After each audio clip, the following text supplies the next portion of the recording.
everybody. Welcome to Tadaima, Terrace House Podcast, your weekly companion to your favorite show on Netflix.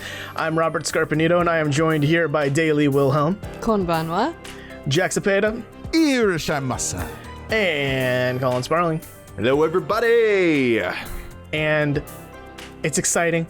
You've listened to last week's episode where we talked about the girls of Tokyo 2019-2020.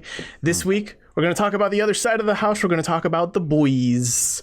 Y'all excited to talk about the boys? Crack a cold one with the boys. Doing things with the boys. Thinking about boys. I'm rolling with the homies. Boys. Drying them boys bananas. We are gearing up for that sweet Tokyo 2019-2020 drop on international American Netflix. That's going to be next Tuesday, which is the usual day we publish. So we're very excited, and we hope that you are as well. Before we dive into these interviews, though, we just want to give a shout out to Costco Subs once again for translating all of these interviews and, timing all of them. And it's just been so great, and it helps us cover these awesome little bits of Terrace House that will not be on Netflix. So I realize that it is very important we shout out Costco Subs, because without them, we wouldn't have this content to do this show. But I just realized with how many shout outs they're getting over last week and this week, they've turned into our Hideo Kojima.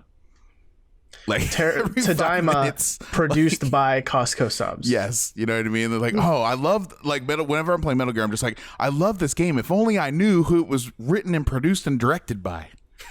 Costco Subs. Costco Subs. And then Costco leaves, or Subs leaves Costco, and then they did that whole thing where Subs gets they get scrubbed from all the Costco content. Oh, then they can't go to E3 anymore. Yeah, I think we're just straight up saying that Costco Subs' real identity is Hideo Kojima. Maybe. Whoa. Well, my question is, shit. where are the Costco Doms? Okay, so this. Nope. No. Okay, so this batch of Just let episodes. that marinate. Just let that marinate. This batch of episodes is brought to us by Costco Subs, specifically Mrs. Chap, Coma, Mel, Goob, Kato Des, and Chrissy B. So thank you once again. And before we dive in, just a quick shout out, please leave us an iTunes review if you do enjoy our show. It does help us out a lot, immensely so. Arigato. Same. But without further ado, let's start talking about them. Spoilers inbound. If you don't want to know any names or occupations or ages, now's your time to bail. And boom, good God, these boys, let me tell you something about these boys. They've got personality, and I've got nicknames for all three of them already. Oh my God. I like that they brought Shohei back. Giving him a second chance. Yeah. Okay. Shohei is reincarnated. Did we mention went though? Hold on. Do we mention that we got all this linked in the description, right? Oh, They yeah, know it's all this it's all down Okay. there. Yeah, good call. Go down there. Okay. But So yes, Shohei, we get they Shohei had to name him. numero uno or numero dos. Shohei 2, Electric Dream. No, This is Shohei Matsuzaki, 25 years old, and he lives in Taiwan. That in and of itself is very wild to me. It's Yeah, unique. so I think over the span of his chins and shins, they speak like 3 different languages. They're like speaking a mix of Chinese, Japanese, English, Broken ass English. Yeah. And And some it's cool facial piercings going on there with one of his friends. For sure. It's a dialect of Chinese. I don't know enough about the Chinese languages to be able to tell which one. I don't know if Taiwan speaks like Mandarin or Cantonese. But I think it's wild how much not only were all of them speaking 3 different languages, but all of them understood each other in 3 different languages. Like that's a whole nother level. That's like prime yoga brain shit. that's so weird that the way they were doing that. I was like, because even if I knew 2 other languages, like, damn, you just so happen to have 2 other friends that speaking like this, you basically your own mixture of Chinese, Japanese, and English, and they just understand like every word you're saying. My brain, my brain doesn't work like that. I couldn't picture myself doing that. Like, it's so strange. And when they spoke English, they spoke with a Japanese accent, or at least from what I was hearing. So it was just all over the place. Daily, were you gonna say? Yeah. We here in America are I think, stunted as children, because a lot of times in other countries you learn from a young age many languages, and therefore if you're able to continue to use them, it becomes that easy to switch between all of them. And English is taught pretty widely. So from what we then learn from his actual interview, I feel like that might have been like kind of the baseline that they were able to speak to each other in before he started learning Chinese better. Yeah, because he mentions he doesn't learn Chinese till later in life. He doesn't start learning it till he moved to Taiwan, right? So he literally said, like, I moved here and I realized I should probably learn Chinese now. It's probably a thing too. Like I would imagine in Asian countries, like, yeah, you're gonna be more exposed to other languages from other countries because of proximity. And I imagine it's probably the similar thing in Europe too. You know? Yeah. Because but America, it's not really like that. Like people barely speak Spanish here, and almost no one speaks French. Wait, what's that language that you just said? I know, Francais. Hey, do not insult the people in France listening to our show right now. That's France. We love you. But yeah, I don't know. I think it's really cool. And especially because, I grew up in a place where a lot of people were speaking multiple languages. And when you're the kind of person who's able to actually be fluent in more than one language, like your brain thinks differently. It's literally on a whole nother level. It's like adding a third and fourth core to your brain, kind of. Guys, we have a problem we need to fix here. And they did not consider this when they brought in these 6 new people to T20. Now we have 2 Shoheis, okay? And as we learned last week, we have 2 Risakos now. The nicknames need to come out. And may I present to the court my nickname for Shohei Matsuzaki. Jack, you have the floor. Beanie. Because the man always has that damn blue-green beanie on. Plateau. And everything I see him wearing. What? I was going to say, we've seen him twice. And he was wearing the same exact outfit. It's the same beanie. And then they also, were probably recording the same day. The promo picture, probably was the same day. The promo picture, too, on Netflix for T20, he's wearing the same damn beanie. It probably was the same day, all that stuff, though. But it's just like, we need to differentiate when we start talking about Terrace House overall between the 2 Shoheis. It's a problem. Can I propose instead we name the old Shohei Crabman? And we maintain this Shohei as Shohei. Only because beanie is uncomfortably close to another word that people might use to describe a certain race. Every word's uncomfortably close to some other word, though. So I'm just saying, he's got that dang beanie on, and it's like what I know him by now. He kind of seems like he's got a little bit of a bad boy persona to him, too. I don't know. I get a little bit of that rock star attitude. Yeah, I get that. But maybe let's dive a little bit into his interview, right? So he wants to be an actor. That's his whole shtick, right? He did that in college. He tried to do that post-college, but did the classic thing of working part-time at different places while trying to get acting gigs. I mean, we've all met an actor, right?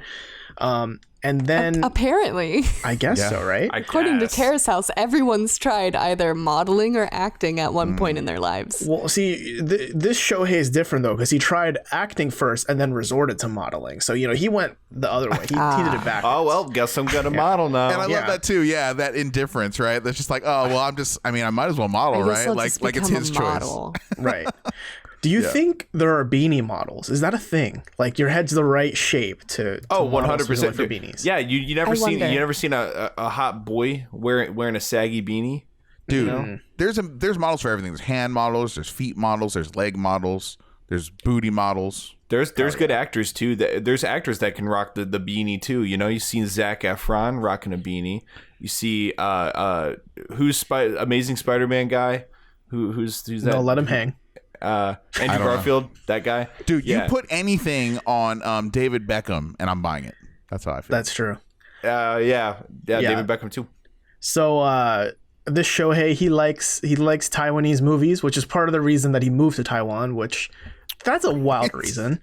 Right? Like, could you imagine, I really like India. I like Bollywood movies, so I'm just gonna move to India. See, that's better though, because they speak English at least. He didn't realize until he got to Taiwan, according to his account, that shit, they're gonna direct me in different language that I don't understand. Fuck. That is That is the part I don't follow. Like, did he think that the production would just speak Japanese or English? Yeah, They're gonna I guess hire- gonna like bring in a translator.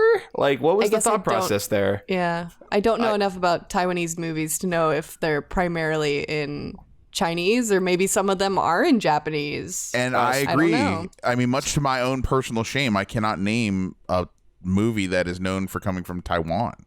I wish I knew more. Huh? Shutter. Shutter. Taiwan is very well known for their horror movies. Okay. Taiwan and Japan actually. We've done a lot of remakes of Taiwanese and Japanese horror movies over here. The Ring, and they're almost never as good. The Grudge, yeah. True. So yeah, that's what they're mainly known for. As far as I know, I don't know all the facts, but right. Can I propose this for his nickname, Mat-chan? Like Matsuzaki? Mat-chan. Maybe we'll see. Matsuzaki-kun. Mat-chan. Yeah, with this Shohei, he the reason he's joining Terrace House, it's a very laissez-faire one. It's a very chill, relaxed one. He doesn't have one main reason. He just wants to go to Japan in the summer, and it seems like it'll be fun. Hooray! Yeah, fun in the Japanese sun. I like the way when he was talking to his friends and switching rapidly back and forth between languages. He was like, they were like, "Oh, do you want to like get a girlfriend?" And he was like, maybe, but just fun, just fun, just fun. Yeah, it was very just like blasé conversation between him and his friends too. So I don't know, like I didn't come away from that conversation feeling like I knew much more about him. No, but you want to learn more. He leaves you wanting to learn more, you know. And he, like I said, he kind of has a little bit of a bad boy persona. I don't know what it is exactly, but my hope is that we get a little bit more exposure to Taiwan, because as a Terrace House viewer, I don't really know much. Like I said, I don't know any movies that came out of it. I don't know much about Taiwan. I love their food. That's about it. Yeah, I do think part of that bad boy feeling that you might be getting is because to me he seems like the kind of person that isn't very deep, but is constantly changing what fills him. He's like a puddle that isn't always water. No. So he just wakes up every morning like, which beanie do I pick today? No, he's more so like, because he says he wants to be in a place where he can always pursue his dreams. And right now those dreams happen to be about movies. But the way he says that kind of makes me think that 3 months from now, 8 months from now, 2 years from now, he could wake up and be like, now my dream is painting. And now I'm going to he's a wayward soul right now. He's just kind of finding his own way. He's a free spirit. Remind me, how old is Shohei? 25. He's 25. Yeah. So you should... And maybe start this to is get figured judgmental out. of me, but yeah, he should start figuring out the one thing that he wants to pursue and build some stability in that. Getting to that point Or in maybe life. not. Maybe he just wants to wander the world, and that's fine too. Maybe he just wants to be happy like our man Armand. He just wants to discover the things that interest him. That's kind of his whole vibe, which I think maybe that contributes to the bad boy persona, because he doesn't seem like a stable person in terms of like a career.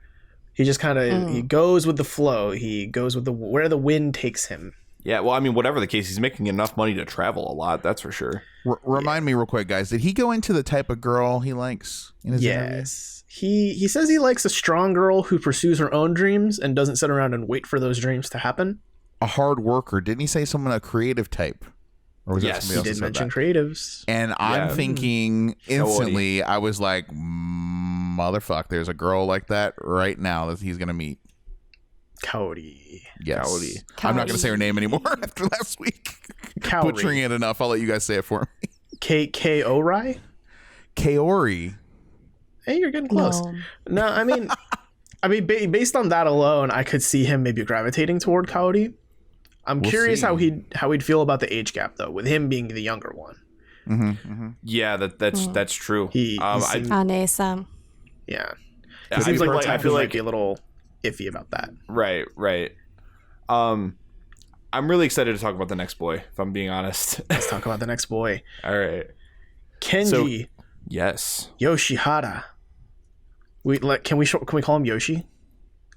I mean, if he'll let us. I love Yoshi. If he'll let us. Kenji. But he seems like the dad of the group, just based on age alone. He's 31, definitely the oldest going into this beginning T20 house.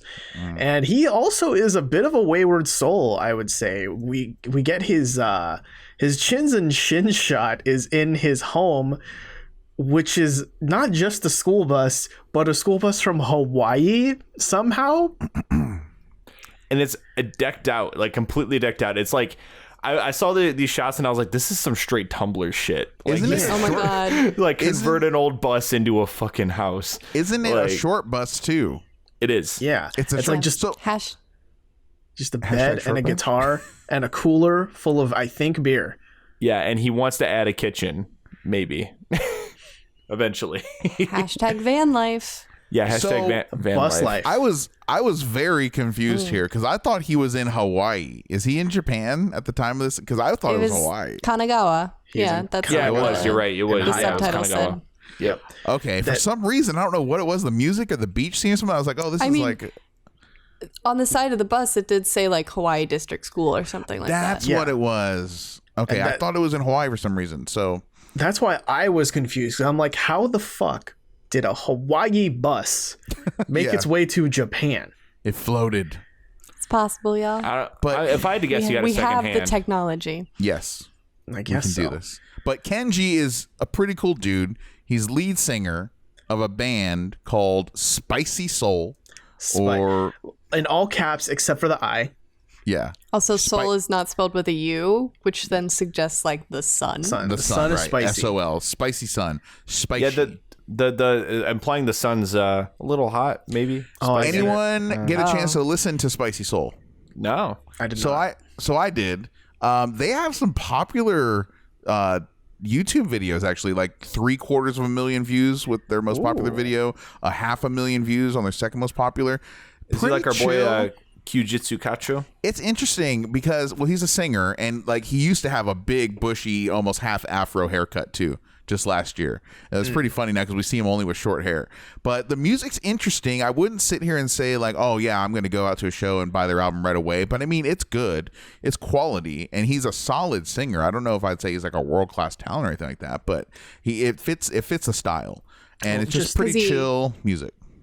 He described it as like R&B and like surfer music. Yeah. And do you guys- he made Good. he made a lot of allusions to Jack Johnson, which I love Jack Johnson. Yeah. I thought that was really neat. I was thinking there is Sublime a little bit. Also Pepper, if anyone knows Pepper, I was getting that vibe too from them. But then he had some weird song that sounded like a role-playing game, like item shop background music. Like I'm down. You'll know I'm when down. you know it. Yeah, you'll know when you hear it. But no, I mean, it's good. I mean, I'll continue to listen to it. For reference, on Spotify, they are sitting at 194,000 monthly listeners, nearly 200K. That's pretty good. And one of their most listened to songs is up in the upper 800,000 streams. Yeah, and I'm sure that's a big reason what he said why he's coming to Terrace House. You know, he's hoping the band gets a big boost from this. You know, he wasn't shy about saying that. Yeah, he was very very upfront about it, which I was down for. I mean, you just might as well say it. Yeah, I mean, don't lie. I mean, don't lie to yourself, man. Like, we know why you're there. And I think I just want to make a quick comparison to the last season's Small Time Musician. They have Spicy Soul has nearly double more than double the monthly streams on Spotify compared to Shohei's band, 1989. Ooh. Okay. and Kenji's band hasn't. Well, he's on Terrace House now, so I'm sure he's already getting listens. But That's true. especially when Terrace House hits Terrace House Tokyo anyway hits international shores, it's going to boost those listens even more. I would have to assume. Yeah. And I mean, and you can't blame the guy. Take a screenshot now and make that comparison later. I was going to say, you can't blame the guy because Terrace House is a great platform for this. So, of course, it's going to springboard your career. I mean, if there was ever a place for shameless self-promotion, It's that's basically what Terrace House is, right? yeah. I'm here for it. I don't know. Yeah. So Kenji as a personality, I don't know. There was something that like at first kind of rubbed me the wrong way about him. I can't really put my finger on it though. Something about it was like off-putting to me. I'll tell you the part where he annoyed me a little bit already. When he was like, Well, I identify with this, first of all, because I used to sing too as well in a band, but whatever. But when he would say, I want a girl to like me and just treat me as a person and not treat me as a musician, I agree with that. That's not the part that kind of like made me laugh, but the part that made me snicker was when he was like, so I make it a point not to go on early dates to karaoke. Yep. Because it's just like, what? Like, if you sing like Baby Got Back, she's just going to instantly fall in love with you. Like, the pants are dropping to the floor. down. It's on now. Yeah. Like, Actually, He had a little bit of ego. Here's a good question for the two singers in our podcast right now. Back when you were like actively singing in your respective bands, was doing karaoke or the thought of doing karaoke, was that akin to doing work for you guys? No, because I was doing like Nothing But G Thing by Snoop Dogg and like Today Was a Good Day by Ice Cube. I was doing like old 90s gangster rap, which was nothing like the music I was creating. So it was like a release for me. It was like an escape. So since I've been in the band, I've only ever done karaoke once, and that was with coworkers after I moved here. So that was like well after the fact. So don't really have a touch point there. Fair. Yeah, karaoke's always been a point of fun for me. It's never felt like work. It's always been a good time. Interesting. Have we ever had like a Terrace House like group date? Let's go do karaoke. Because that's going to be on my wish list then for this season. Because I think that would be fun. I've played tons of karaoke in Yakuza, if that counts. I mean, as prevalent That does not count. as prevalent as karaoke is in Japan, you would think we'd see more of it. Yeah, because I just racked my brain and I'm like, I feel like I have, but I can't. I think that's just my brain making it up because I think it's right. You know what I mean? And if it did happen, I'm sure some people are screaming at their phones right now listening to us. They're like, it happened in Boys and Girls Next Door, you idiots. Or maybe we're being totally stereotypical and it's like, stop being cool. It's like, oh, you're still on the karaoke bus? Like, yeah. Dude, I don't want to live in a world where karaoke isn't cool. I can confirm in Korea, at least 3-4 years ago, it was still very cool. Oh, karaoke's so cool, guys. Yeah. Hey, we should do karaoke in Seattle. I mean, I will say, I sang the shit out of some Guitar Hero and Rock Band when that was a thing. Hell yes. Yes. One thing I want to... okay, go ahead. No, you go. Okay. No, you go. One thing about Shohei. So not Shohei, I'm sorry. I'm just thinking of musicians now. Kenji. One thing with Kenji is that he's a duality for me. There's parts of him I like and parts of him that give me humongous red flags. Because I like that he's trying to separate his humanity from his art in a way where it's like, you know, if a girl's gonna like me for me, not because I sing real good, right? Mm-hmm. But then he also wants to break the mold of Japanese society where musicians can talk about their personal lives. So it's kind of this weird thing where you want your personal life to be part of your professional life. Right. But where does your girlfriend or your prospective girlfriend fit into all this? He really models his life after Jack Johnson, right? Yeah. Where music is his last priority. Music his last priority, as he puts it. Yeah. So I don't know. So like he wants to be able to like, you know, have a personal life, have a wife and kids supposedly, and be able to make music kind of like his last priority, but make a living off of it still. So I don't know. It's definitely an interesting dichotomy and an interesting philosophy. But I mean, if they're already getting tons of listens, I don't know. Maybe it's working out for him. I mean, you just never know how that's the fickle thing with this sort of stuff, like with music or art in general, really, is like you never know when it's going to stick. And I will say now in real time, because I was looking at his videos, it looks like, I mean, you know, as of the date of this recording of this podcast, about 2 weeks ago, they're getting ready to launch a new album or a new EP. So he's like in the throes of like heavy promotion here. This is the time to work really hard. And 31, around that age, is really when you gotta like kind of come to Jesus and like decide like, man, am I gonna do this or not? I mean, remember Hayato, right? And Boys and Girls Store, like 30 was the deadline there. So you got to really decide what you're gonna do. I mean, he said, before Hayato was even 29, he made the call. He's like, I'm gonna quit acting, pursue being a chef, and he was a damn good chef. Mm-hmm. You know, so it's not like he wasn't good at it. Yeah. So, I mean, he may be a little bit late in the game if he's still trying to do the musician thing, but maybe this is the thing that breaks him. Who knows? Yeah, Spicy Soul's got a little bit of a following, like I said, and I like their music, so I'll continue to listen to them. Yeah. So, okay. So I will say that was one of the things that he brought up. He's like, yeah, I really want to play, an actual real dome instead of the Budokan. Budokan is that what he said? Yeah, Budokan. Like, dude, that's a huge venue. Yeah, Budokan is a pretty big. I even know of Budokan, and I've never been to Japan. Most people do. Yeah, it's famous. It's a big thing in the 80s. Daly, I feel like you've been trying to say something for the past 2 minutes. Oh. Yeah. Oh, sorry, Daly. Just yell us down, Daly. Yeah. But as far as because there are some red flags, I think he is kind of confused as to what he wants to do. He says he knows what he wants to do career wise, but then he's like, I want to model my life after Jack Johnson, and career comes last. And it's interesting because then everything he talked about, he was like, what are your goals for Terrace House? It's like, oh, a lot of career stuff. And then the very last one, also I want to fall in love. Just drop that bomb at the end there. I want to fall in love. And it's not just love, but he's already thinking kids. He's thinking he wants to be the kind of musician that's good with kids. And he specifically said in Japanese, he wants to be a papa musician. Papa. Which I now move, actually, I want that to be his nickname, Papa Musician. Papa. I mean, Kenji's Papa. If he wants to fall in love, the rule I always had was don't date someone you meet at a show.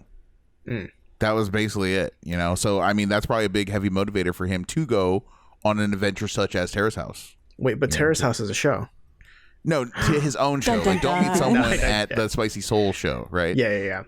Can I just say... The whole show is his show. Oh, the whole world's a stage, and he'll never find love in his stage. Welcome to Kenji's show. One really big red flag, though, to me was, I don't know if this is something you guys caught too, but they asked him about his past relationship, and he mentioned that he was in a relationship 3 years ago, and these are the details we have of his ex. One, she was younger than him. Two, she's gorgeous like a model. Oh yeah, he kind of paused on that a little too long.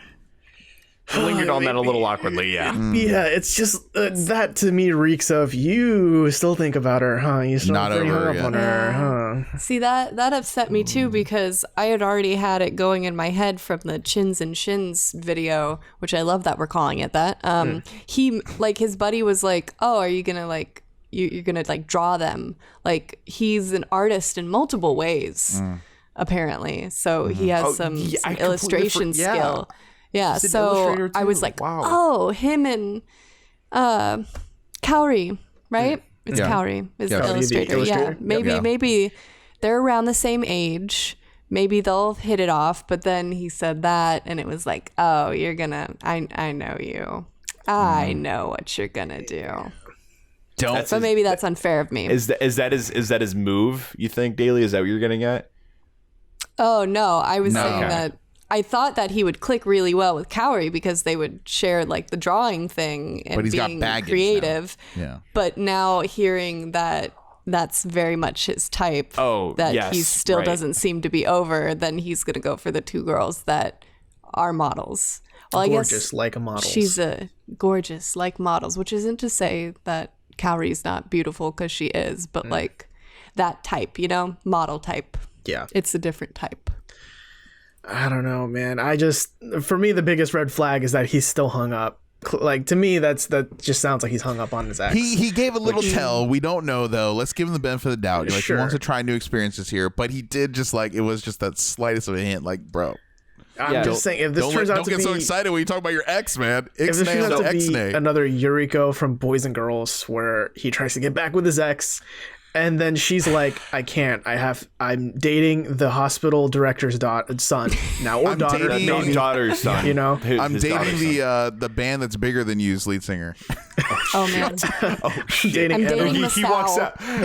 He walks up. Masao walks out. Watch up. What a cameo that would be.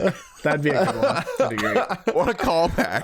Masao shows up with two models on his arms. He made me his curry, and it was all uphill from there. It was just, oh man. Yeah.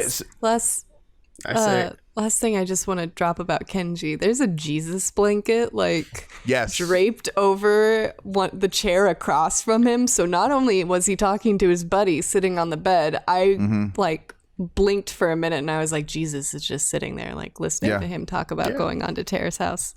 Don't talk about Jesus kind of that way. Jesus. If he's a religious boy, that's fine with me. No, that's fine. So no, I just didn't think it was just surprising. That's a Jesus blanket. I've never seen a Jesus blanket in my life. So I want to pose a question to the table. So the whole living in the van bus converted van thing. So is that in and of itself kind of a red flag? Like, because that to me partially shouts like late mid or like early midlife crisis a little bit. Like, because I mean, he lives there. It's not like, you know, that's just his home away from home. Like, Where does he park? That's and where how does he he shits. power? How does he power? He doesn't shit in that. I mean, they didn't, but no, seriously, they didn't really talk about it though. Where does he Where does he park the car or the van normally? And then also, how does he powering that mini fridge? I'm sorry, hold on. I just realized this might be a season where the Terrace House won't need to supply 2 cars because we'll have a bus and a Corvette. Dude, they need to go on a road trip with that bus, a camping trip. I want it. No, that would be cool. But realistically, yeah, I do kind of wonder what the answers are to those questions. Where does he park it? Especially during Terrace House. Where do you park that?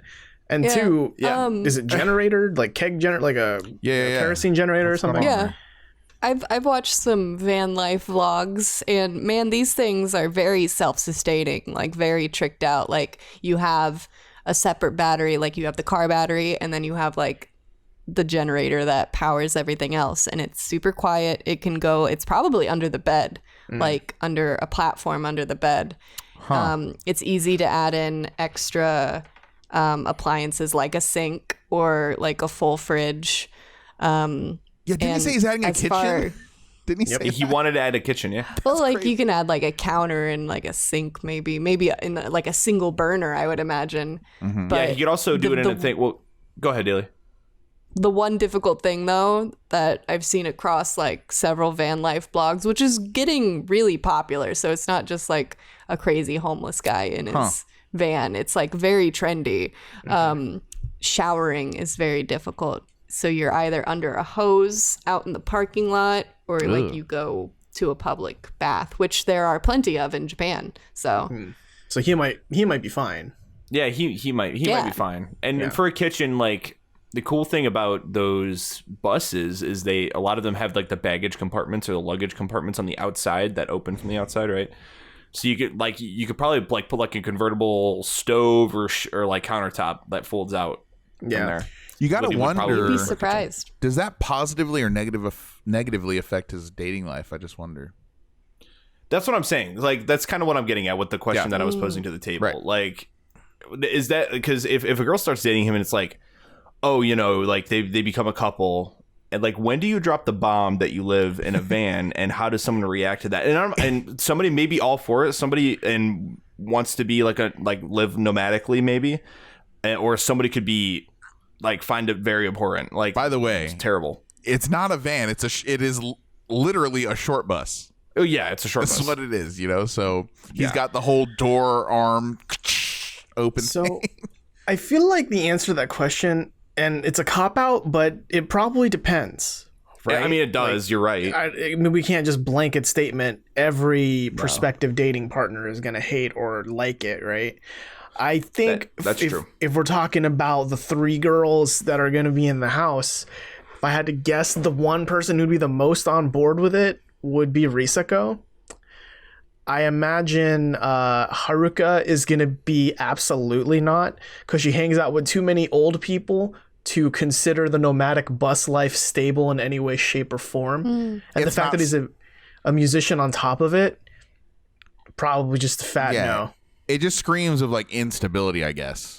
So it's just where are you at in your life? Like what kind of person do you want to date? A stable person or a roaming, wayward, pretty, you know, semi-successful musician here? And you got to wonder, and he's probably doing it because do you think he's doing it out of necessity, or do you think he's doing it because that's really how he wants to live too? Because he wants to. He kind of gave me the impression that like money was an issue. I didn't get that. You think no one got that? I kind of got it. Like I don't know. I need more information. Because the thing is that we're framing this conversation like once you have the van, yes, it's much cheaper, the day-to-day expenses, but that's a lot of cost up front.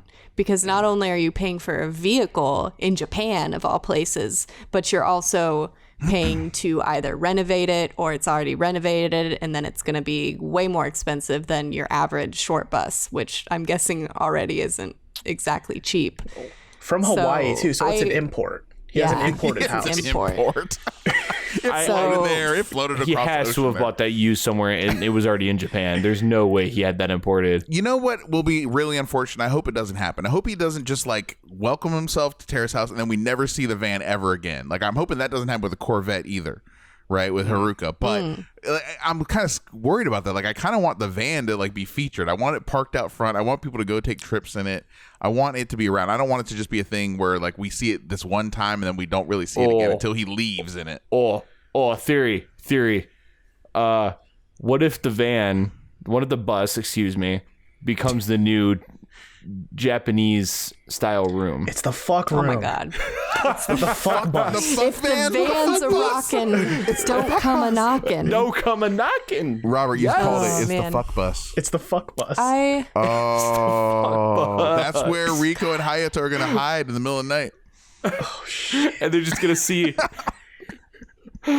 When it comes to the fuck bus, I think he's definitely spinning it as like, hey, this is something that Jack Johnson would probably do, and this is, allowing me to access beaches as easily as I want to, and go and travel and be the nomad. I don't think this was born out of necessity. I think this is part of the dream, the lifestyle. He's living for that gram, in my opinion. Because this is like the van lifestyle thing is always one of those things where like I'm scrolling through Instagram and I see like that in a hashtag or like or something I would used to see on Tumblr or whatever, because nobody gets on fucking Tumblr anymore.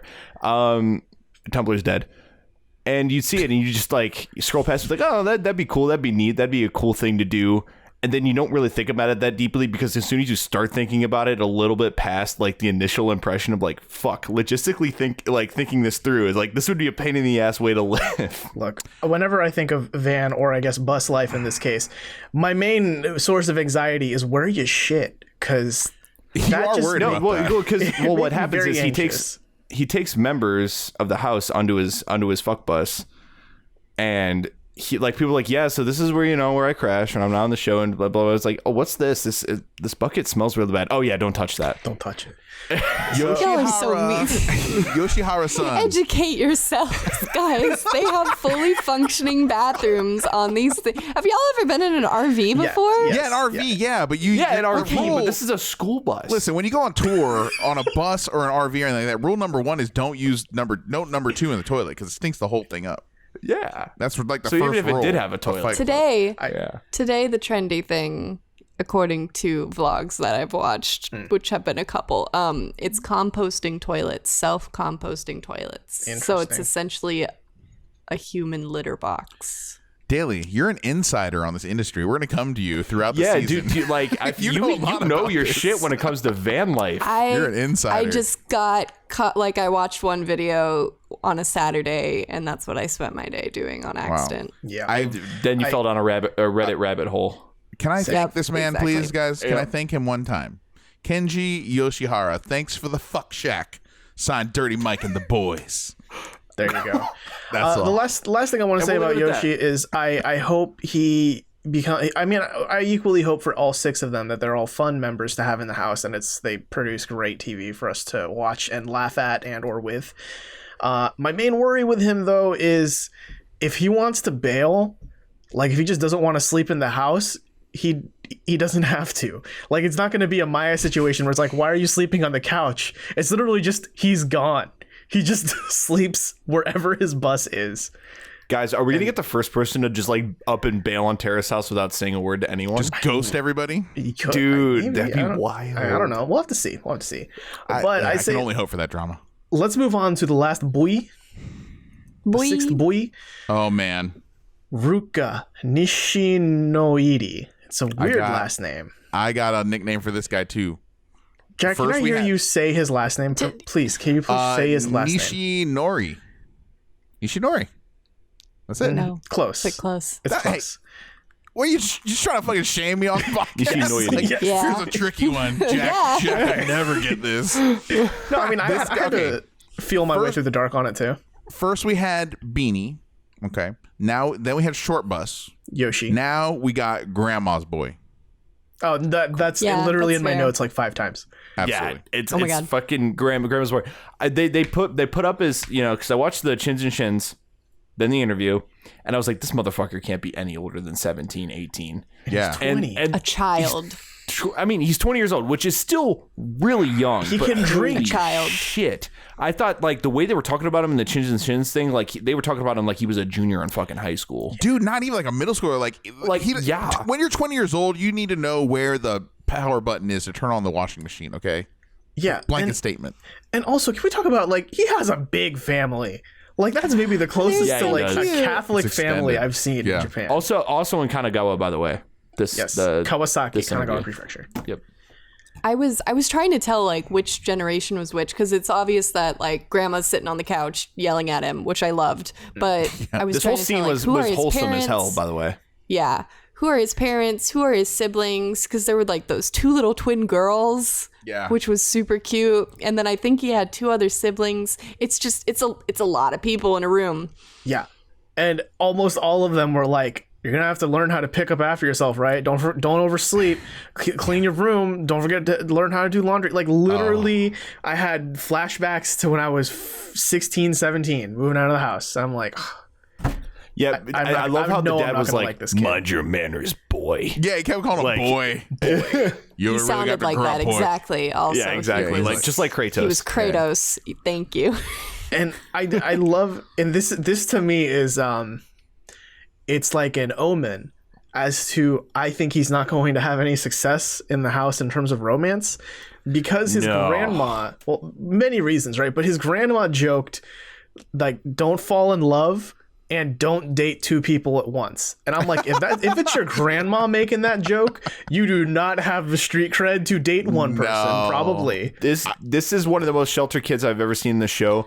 I will say, this kid might honestly do worse than Eden Kai.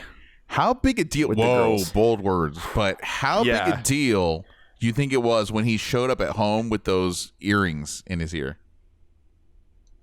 Oh, he probably got a stirred talking to. I have to imagine. No, alternate theory. What if his mom is like cool about that, but he only would go to do it if his mom or grandma went with him and he had to hold their hand. They went Oh my to God. Claire's. His, and he got his the mom little seems gun. like a cool mom, though. I will say that. It was interesting, like how it could have been positioned that he's like the rebel of the family because he's like, which we haven't even said yet. He's a skater / snowboarder in his part time when he's not working at Murasaki Sports, I believe. Yes. Yes. So Right. like he's like the rebel of the family. Like everyone else is like really normal, and then there's this guy sitting with like 3 different earrings but with his personality and in both interviews, like I thought what was gonna happen is in the Chins and Shins, it's like he's like, Hi, I promise I'll behave, I'll learn Hi, how to do hi, things, family. wakarimashita. And then like he's gonna be sitting down in the interview and he's like, yeah, it's gonna be fine, whatever. Like Yeah, I'll be More cool. like- I'm 20 years old and I'm a gonna cool fuck guy. shit up. yeah, I thought I was gonna be annoyed, but I actually like the No. more wholesome. Like he's just He's like, very wholesome, but like, so it's like, oh my gosh, he's so cute, but he's so ignorant. And he's good. See, it's really impossible. It's really impossible to not draw the parallels between him and Yudai from OND. However, Yeah, Yudai. I feel like Ruka seems to have more of a naive heart, I guess. You know, he seems a little less selfish. He really seems like kind of like a Peter Parker almost kind of character. yeah. He seems I mean, he's pure. holding down a job and everything, and we don't know either if that's just like familial teasing that are like, do you even know how to turn on like the washing machine? Like maybe he is like a fully formed adult, but you know, family's gonna be like that. Hold on. That's true. I mean, I think you could shove just about anyone in a scene with their family, and you're gonna get a similar result. You're gonna get embarrassed. Yeah, let's pull this up another meta layer. What if this is the entire family is just a bunch of jokesters, and they all know like, oh, this is gonna be on Terrace House. Fuck yeah, we're gonna make a child out of you. Let's go. Oh man, we'll see. I mean, just one giant troll. He played into it well, if that's the case. But yes, it was so cringy. Yes. See the way they reacted to it. So his hobbies are snowboarding and skateboarding. I hope he's better at skateboarding than Armand was, but he will probably not be as good at snowboarding as Taka. Thank you. Yes. Takayuki. I don't know. He comes off as the type where he doesn't seem like he's good enough at either to turn those into his job, or like even have an inkling of that, right? Mm-hmm. So, he comes off as very like, this is my hobby at the moment, and I'm just gonna like, I don't have any other ambitions, so I'm gonna pursue this as a career sort of thing. That's what it comes off as to me. Like, and you can tell in the way his family was just like, oh yeah, the skateboarding thing, right? Like they were very like passive about it. I feel like that's one of those things where like they've had a discussion about it with him before, and they've just kind of like, they just tolerate it now. You know what I mean? Like, let's not get it twisted. We're not gonna see him high five a baby, much like Kaito did at the skate park one day. Like, that's not going to happen with Ruka. What if he high fives himself? That's sadder. Because he's a baby. Oh, man. He's a baby. I see what you did there. Baby. He's a baby. But, guys, can you see him now that we know the girls of the house? Can we see him pairing up with anyone? Because it's hard for me to imagine.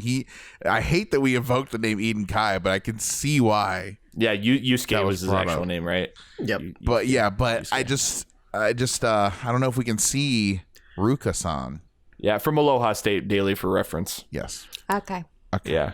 I think I don't know if we can see Ruka doing things. I don't know. What do you think? I could. I think. Go.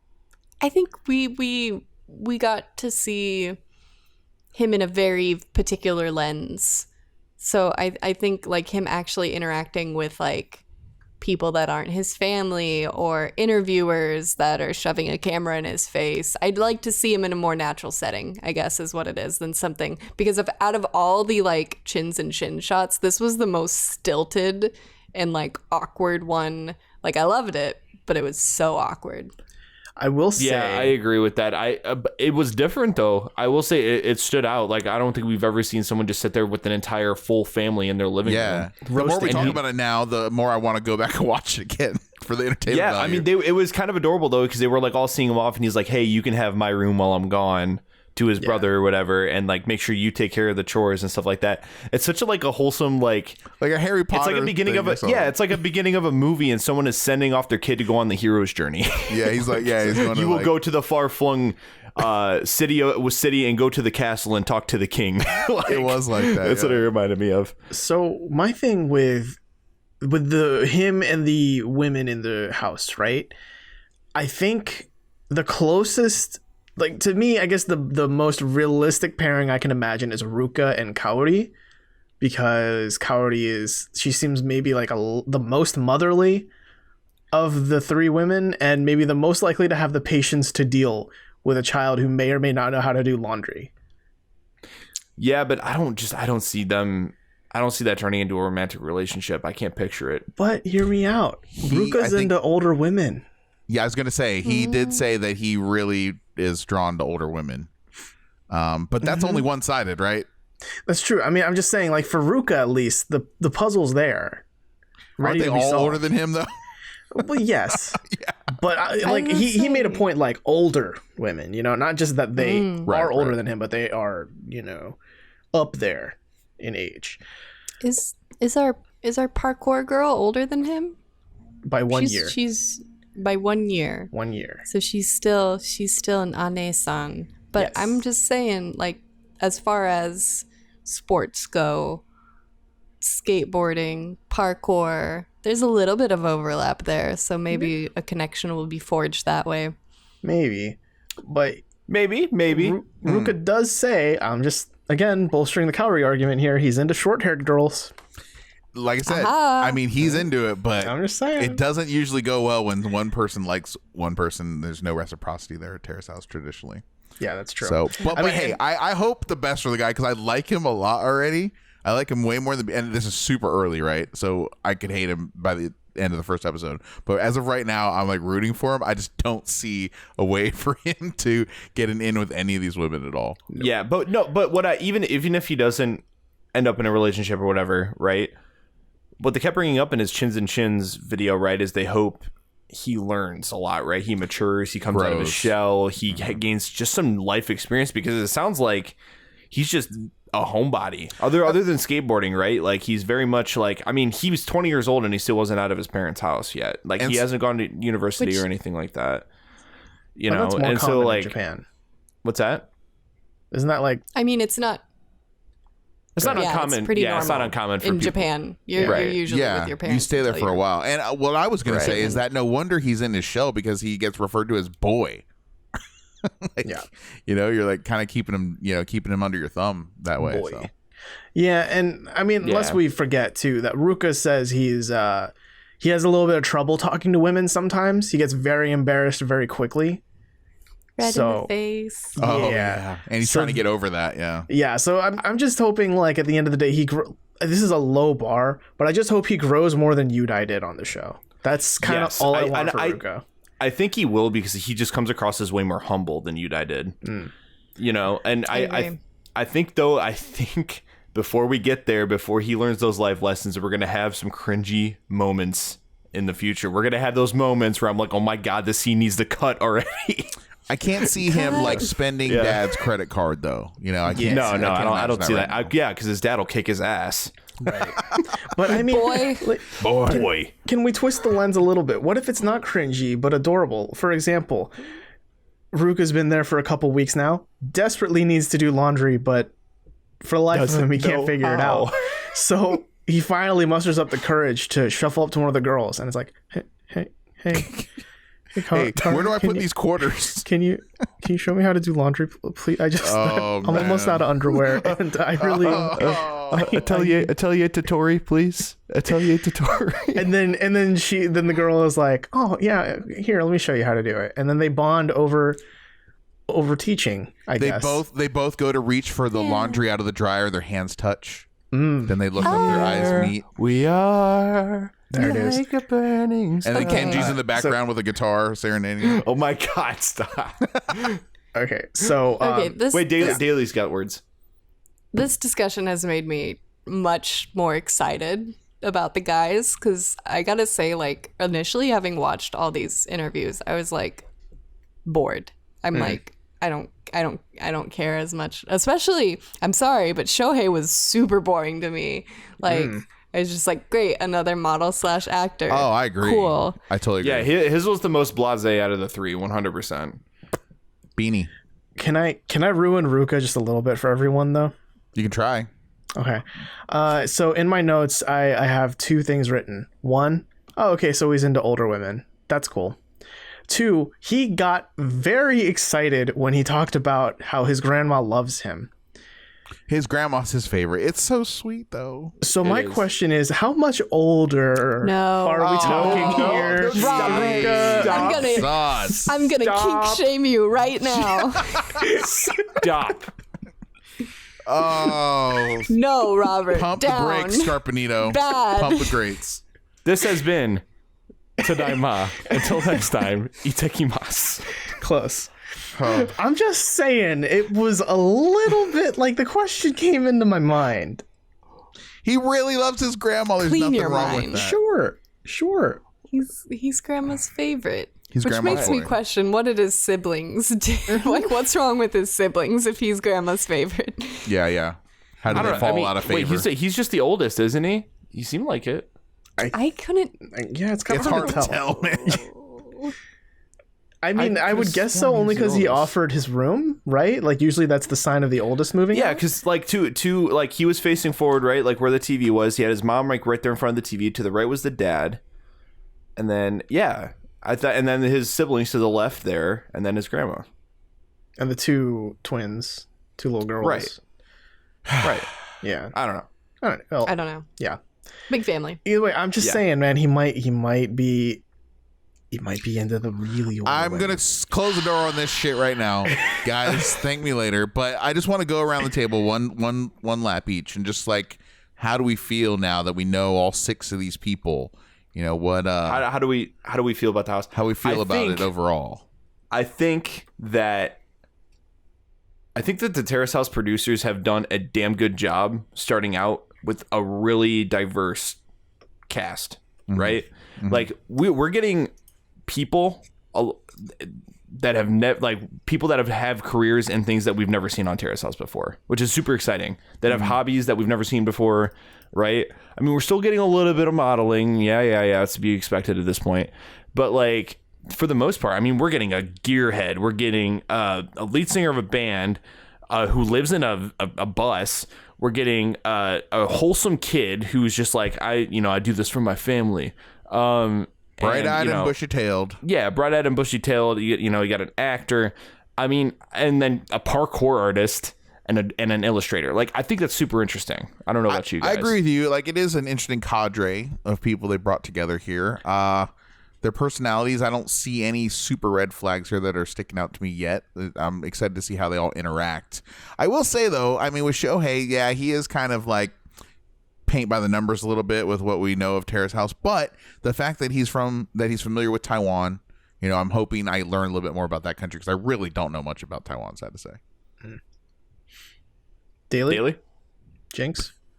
I'm much more excited about the girls than the boys still. Same. But that said, I feel like as far as the girls go, I don't really foresee any issues coming up with them. I do see like maybe some internal struggles happening with the guys, and that makes for good Terrace House TV.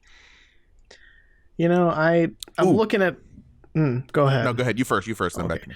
I'm looking at all 6 of the names here, and I think that something I've heard a lot based on scouring the subreddit and just reading people's comments and stuff is that Boys and Girls Next Door is still, I guess, one of the best, if not the best, seasons of Terrace House. And part of that comes from, yes, and part of that comes from what I hear is that Boys and Girls Next Door doesn't focus as much on the romance and focuses more on the people and their goals in life and what they want to do and how they are career-wise when they leave the house. This season, I'm getting hella vibes like that. I kind of don't care if any of them date each other or don't date each other. I care more about, real talk, I really only care about the parkour. Everything else is secondary. Okay. I just want a really cool parkour movie clip at the end of this season. All I know of Terrace House is dating. I think it'd be super weird for me. Again, I'd never seen BGND, but all I know of Terrace House is dating. So to me, it would be really weird if no one dated. And I guess that's a good segue into my question is, who are the first 2 people to date? Risako and parkour. No. Wait, what? I don't think we get it. I really don't think the first date's going to be a same-sex date. No, it's just going to be her doing parkour. That's the date. Yeah. I or see. Alternatively, Haruka and her Corvette? Yep. I mean, that first date, we already saw it. True. It's her getting the I think belt. Shohei is good. She did get the belt off her car. Wink. Oh. Any serious answers, guys? No? I'm thinking about it. It's just everyone seems so different to me right now. Like, I don't know, because we haven't seen them like interact with each other yet. I know, just based on the personality. It'd just be interesting once we see the first episode. I think, okay, I'll start. I think Shohei is going to make the first move. I think he's going to ask Haruka. That's my, and I think Kenji is going to be attracted to Kaori, but I think his balls are yet to drop, so he's not going to make any moves yet, I think, on that.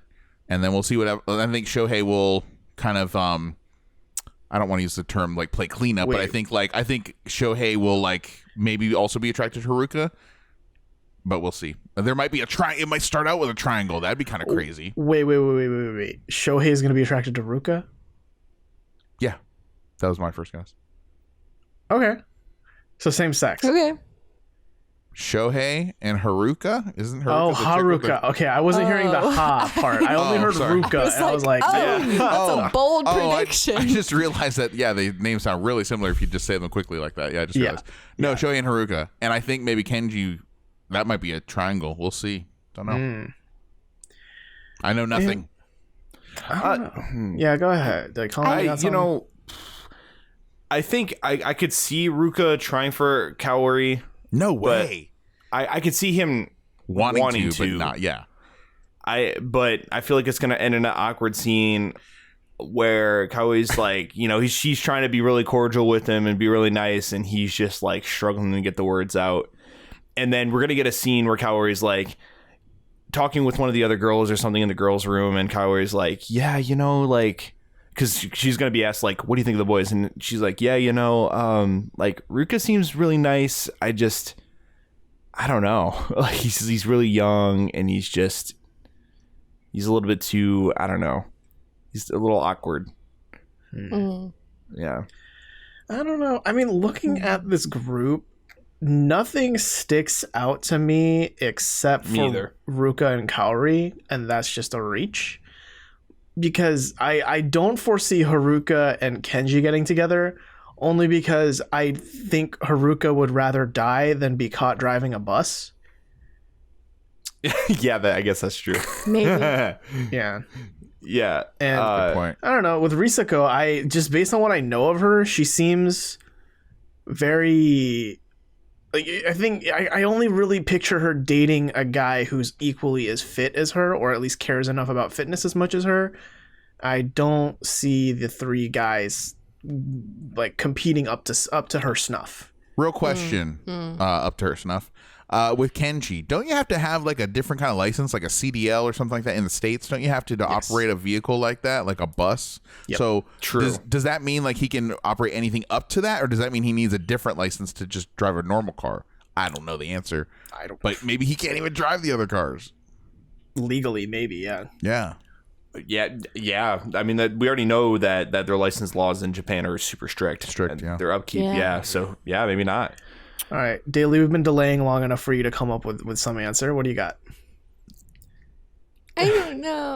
I'm looking forward to the friendships, I guess, more. Same. In the sense that I'm really wondering if someone's gonna like step up and kind of take Ruka under their wing between like Shohei and Kenji.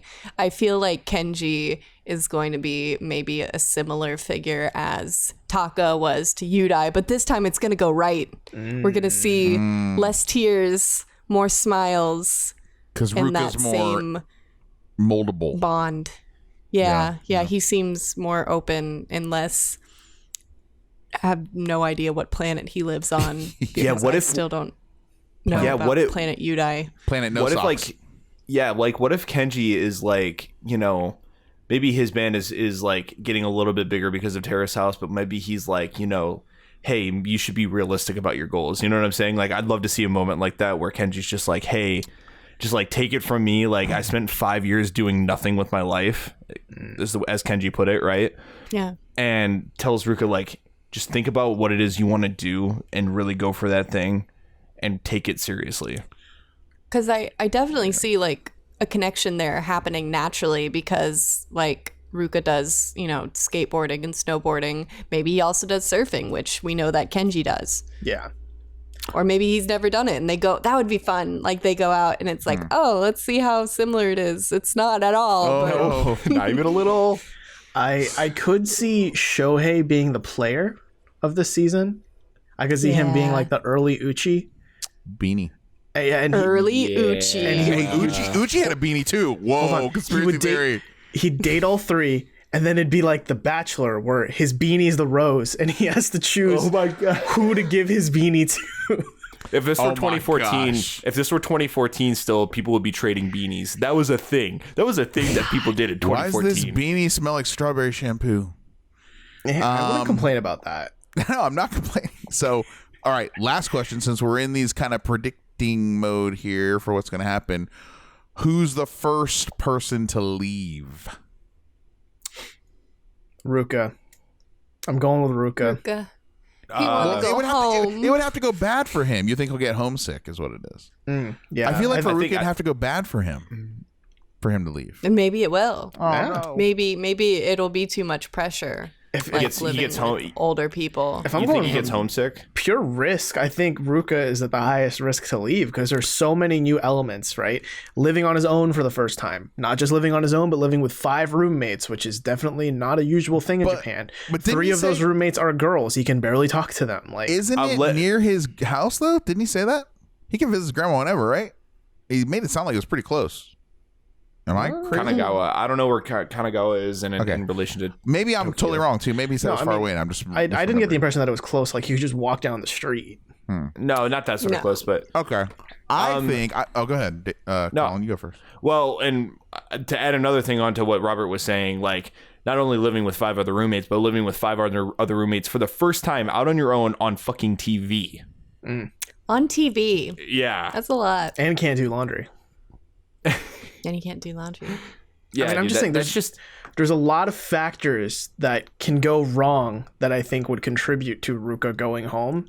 That I imagine that he might be one of the first to do so. Valid. I mean, I don't want him to, but no. Same. I think okay. For me, there's 2 people that are sticking out. 2 possible scenarios here that could lead to someone leaving.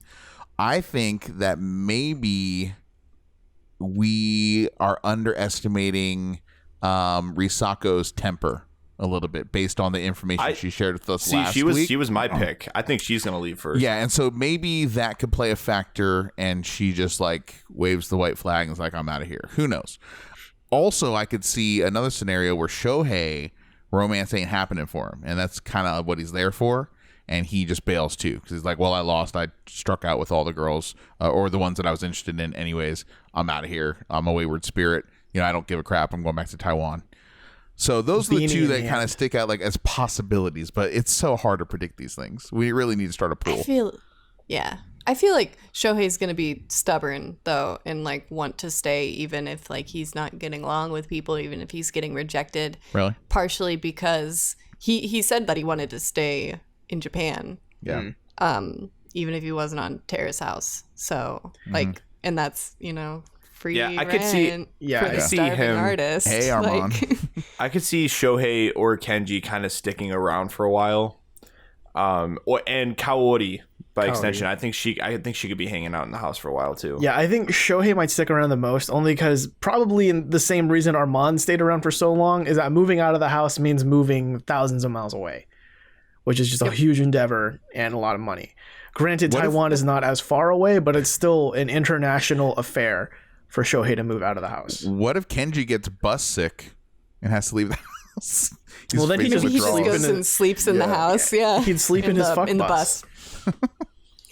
We don't know the nature of this bus. We have assigned meeting to Daily- this bus. Daily real talk. Look me in the eyes. Jesus do you think is he's- in this Do you bus. think he's never Jesus fucked in that is in bus?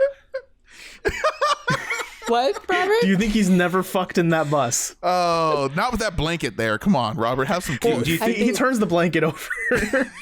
Yeah. No, I do. I definitely feel like he's fucked in the bus. But that 100%. doesn't Oh my have to be God. the sole purpose of the bus. When a man buys a blanket bus, what over else is he buying it for, Dale? Like he bought suspension. Travel? He bought the Living? suspension for a Just reason. fucking. Oh my god. It's for traction. If this bus is a rocket, Very practical. He's gonna be Very banging practical he's gonna be purchase, I'm banging in the sure. back of the bus. The e-brake is gonna go out, and he's gonna be like, "Oh fuck!" He's gonna take the Jesus blanket and throw it on the wheel. Jesus, take the wheel. There it is. that's the end of this episode. All right. There it I'm was. excited, y'all. 6 new faces. Fresh faces. 6 fresh faces, probably a bunch of arguments and or romances and or maybe nothing and or sugoi, like when they see the house the first time. I will say, in the most non-spoilery fashion as I can say it, Colin, are you I've about heard- to spoil for us? I've heard all. Listen, it's Don't very say vague. nothing you've heard. What are you doing? It's very vague. Like you can't just say like I heard Dumbledore dies at the end. I mean No. It's It very doesn't. I'm not vague. going to name names. I won't say who it is. All I've heard through the grapevine is there's an argument that happens in this series that's really, really bad and could be the worst in Terrace House history. That's all I know. Is he done talking, guys? That's big. Now I know. I plugged my ears. That's big. I don't want to know. I plugged my ears. I didn't hear anything. Yeah. Wow. Okay, Jack's pure. Yeah. The rest of us. Yeah. Thanks, Colin. Don't worry, Jack. Dumbledore just dies at the end. Don't worry. Oh, it's fine. Aw, damn. I didn't like him anyways. Oh, rude. Wow. Rude. That's homophobic. What? How's that? Dumbledore's gay. That's, Oh my yeah, God. no, that's, yeah. Dumbledore's gay now. Spoilers, everybody. Talking about spoilers up in here. I think that does Hey, it, though. do you wanna Let's know who's stop gay? spoiling our Let's stop. holy Yeah. Tokyo 2019-2020 Terrace House experience. Colin. Any other movies or franchises we want to spoil out here? Rey is now an evil Sith now. What's up with that? Darth the guy Maul's alive. The That's not a guy in spoiler. Die Hard wins. What spoiler? else? Russell Crowe dies at the end of Gladiator. Ratatouille has a rat in it. Okay. The protagonist of Star Wars is a guy named Star. Okay. Last name And Wars. this is his war. Yeah. It's a One man's biopic. war. It's a biopic, yeah. Stars Wars. Star Wars. No, that's the sequel. Oh man. Oh, right. So that does it for this week's episode of Tadaima. If you enjoyed what we did here today, please feel free to tell a friend, spread the word, let them know as we're getting the hype going for the eventual Tokyo 2020 drop on Netflix. Again, that's next Tuesday. Get excited. If you don't want to tell a friend, consider telling a stranger by leaving us a review on iTunes. We publish this show, we create it, we do all the art and the recording and the editing all of ourselves. That's all on us. So every little bit of support we can get, we appreciate so very much. If you have any questions, comments, concerns, theories, anything that you think we missed about these 6 people before we hop into Tokyo 2020 proper, please email any and all of those things to us at questions@terracehousepodcast.com. But please do not spoil it for us like Colin did. I didn't spoil anything. Sounds like you spoiled something. You're Just on the the look mar- at their faces. You're the martyr. Seems like I'm making you the spoiled martyr. something, Colin. I'm just saying. I'm just saying, it made me more Don't excited. say nothing. You can catch us next Tuesday where we finally start our T20 coverage. God, I'm so excited. My God. I'm so excited for this. I feel like that stream was a spoiler too, Colin. Colin, mute your mic. Cut the cord. I'm kidding.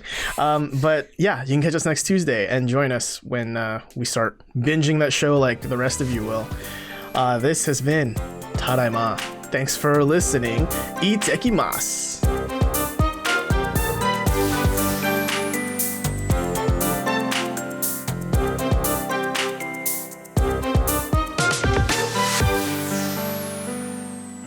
Email us at questions@terracehousepodcast.com. Follow us on Instagram at TadaimaGram, on Twitter at TadaimaPod, and check us out on Facebook and YouTube at Tadaima, a Terrace House Podcast.